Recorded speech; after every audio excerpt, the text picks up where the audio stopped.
ধীরে ধীরে বহিতেছে মলয় বাতাস।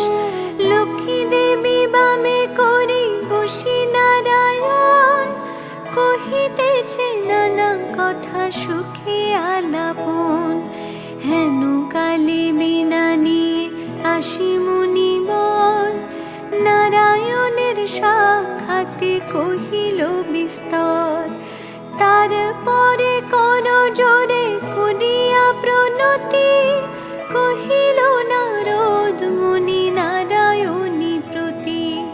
কহ মাতায় কেমন তোমার বিচার, চঞ্চলা চপ